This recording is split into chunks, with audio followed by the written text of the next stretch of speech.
Hi everybody, Sue Thomas here, just to give you a little snippet about my relationship with my ex-husband that started back in 2013, and finding out that he knew the side piece before he met me and subsequently married me, which to me, when I found this out, didn't make any sense to me. But let's go back. After everything broke, right after Christmas, we celebrated in our pajamas. My son was over. We took family pictures in our pajamas and posted on Facebook. Sorry. And, I had a cold. He had taken care of me. And then the following week, this breaks out that he has another family with a child, with a potential child, I should say. And I immediately put him out.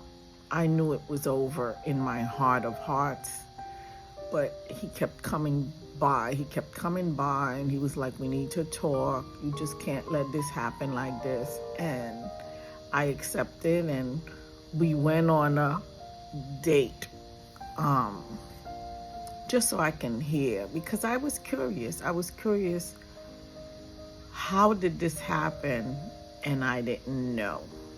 How do you have a 2-year-old and I didn't know? So we're at one of the restaurants, and we're sitting at the bar waiting for our table. And I said, this is nice. This is where we're going to stay. So we decided to stay there and have dinner. And I'm listening to his stories, and I can look at him now, and I'm seeing him as a full-blown narcissistic liar. But I'm listening because I had heard snippets now from others. I had heard when the ex-wife called me and told me, so I know more now. So I'm listening to him still lie to me. And I'm saying to myself, you know what? You made the right decision, but let him keep on talking. And I found out her name.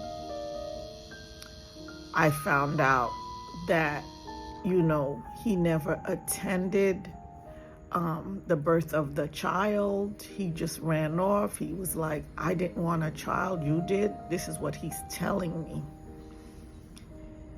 And I'm listening to him, and I just see a completely foreign person. I see a whole different man that was lying in bed with me, that was eating breakfast with me, that was going on vacation with me, that was making love to me.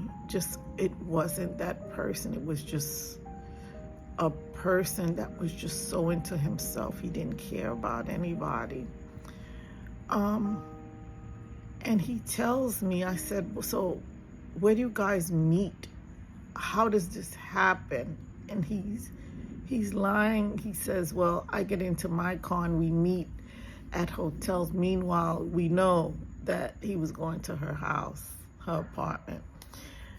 So the lies, they do come out eventually. So you had a whole family, and then he said he knew her before me. Fast forward, when I spoke with the side piece in April, which is 4 months later, I believe right after Easter of 2020, she said she was a young girl whose her father was losing his place, and she had to find resources. And here came this older gentleman talking to her, and that was going to be her meal ticket. And I met him in 2011. We got married in 2013. So I asked him, did you have anybody? Did you have anybody in Haiti? Did you have a friend? Were you dating anybody? All these questions were asked. And the answers were no, no, no. You're the person of my dreams. He pursued me for 2 years. Since my children were grown, I was in no hurry to get married. I was enjoying the time we were having together, and it appeared that it was just us. He'd come in the morning, he'd come all hours by. So I never would have thought that he was seeing someone. And the side piece confirmed that in 2011, he just ghosted her. He just disappeared. So I guess that's the time I entered the picture, and it was all about me, and he made it all about me. So eventually she knew about me because she attended the same church as I did at a different hour, maybe in the evening, because she was a Disney worker at the time. And this is all from the side piece's mouth, because she called me Easter, and I had refused to talk to her. I said, this is the Lord's Day. I am not entertaining shenanigans on Easter.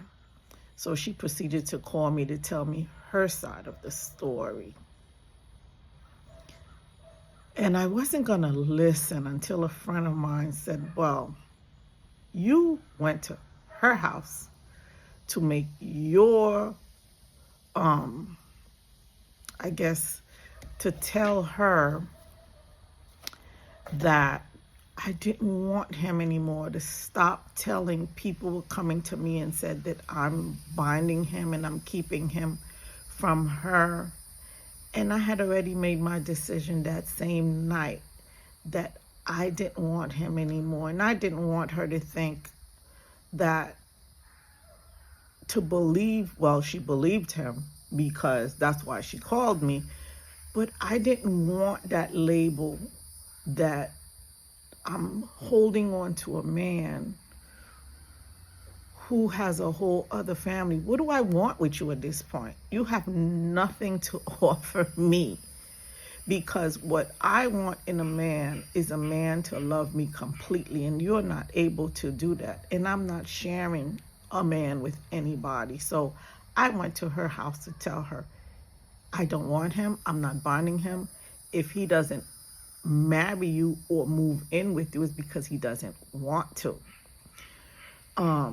Anyway, we had a nice talk. She felt so comfortable enough to even tell me, well, you know, I have this personal problem in my privates. I wanted to say, bitch, that's your problem and the health department's problem, but I didn't. But she spoke with me. I told her, she even told me that what he told her, his plans for her, he was buying a house and that he was moving her out of the ghetto, and he was gonna do this for the child and whatever. All I knew, and I could say it clear as day,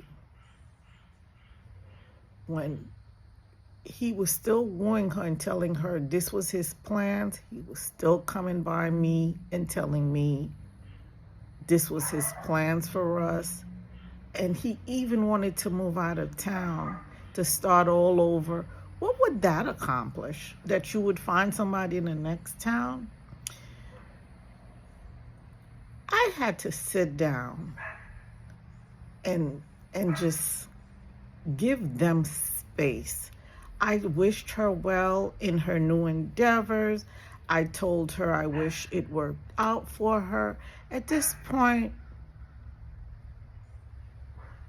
I was like, who did I marry? Living out both sides of his mouth. Anyway, I'm gonna repeat that. Talking out both sides of his mouth. He divulged at that luncheon that the side piece, first and last name, the baby's middle name and last name, didn't tell me her first name, but I just thought it was her name. And I know my ex-husband's name. So I said, wait a minute. This doesn't make any sense to me. The child does not have your last name, and the child does not have her last name. Whose last name does this child have? Is she married? Oh boy. Anyway, that's a whole other whatever. That's their business. So I said, girl, let this sink in. This man has gotten himself into one heck of a mess that he cannot step back into, because the world will know. Fools playing fools. Okay? I know you think it's odd that I would have a convo with a side piece. Cordially. No anger. But when you're done, it doesn't matter. To me, it didn't matter. I got most of the answers that I wanted.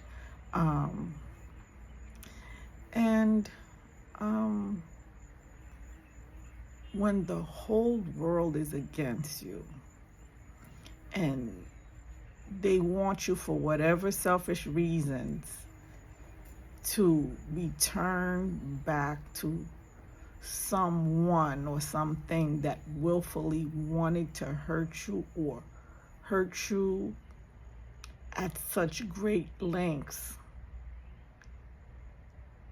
why would you want that for anybody? And the question I always ask someone, would you want that for yourself? Would you want that for your child, your girl baby at that? And if the answer is no, don't come for me, because I didn't send for you. So let y'all listen to a snippet of what my conversation over the phone sounded like with this side piece. I asked her where she was, and she said she was at work at the hospital. I told her that my husband said she was this big-time nurse and lived in a mansion in the suburbs. I kid you not, she responded, "You know where I live, and this apartment isn't a mansion, and I am not a nurse. I'm a housekeeper at the Orlando hospital, and I received my GED after I gave birth to the baby." I was not impressed with the info she had just divulged, because the search engine I use released most of it already. Plus, she figured I already knew it.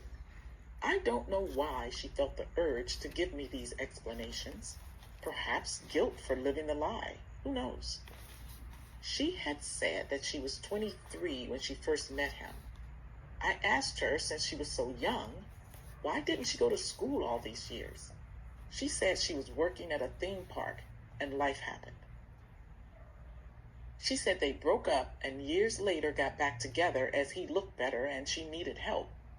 Yeah, I thought to myself, I cleaned him up nicely for you. She wanted me to know that she heard that people are saying that she is a married woman. She said she wanted to set the record straight.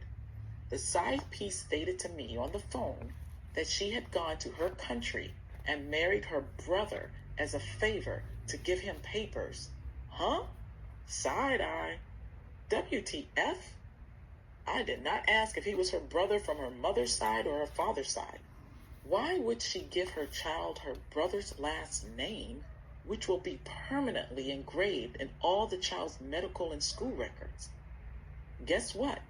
She is still married to her dear brother, and he has his green card. According to the side piece, I suppose I should look into getting a divorce, she uttered. I was shaking my head. Uncle Father?